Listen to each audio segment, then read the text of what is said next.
Today, my project was supposed to deliver these three things all the way to IKEA.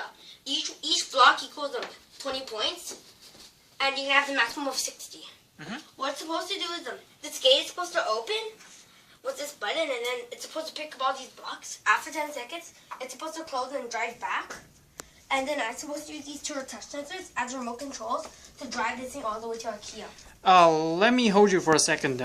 Why do you design this gate at the first place? I designed it because I think it's the easiest way for me to do it, because if I just open this and I drive in and close it down, and drive backwards, I'm practically already done, because using a touch sensor is very simple.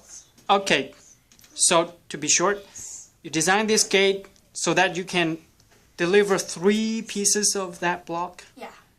At one time? Yes. Okay, carry on. This is how it works.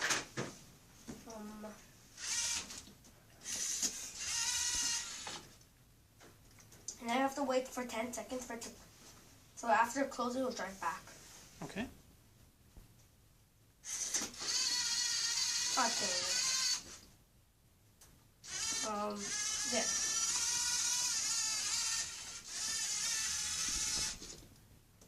And that's how it works. Okay, so you earned 40 points. Yeah. Alright. Still pretty good. Yeah. Alright, I'll see you next week. Bye.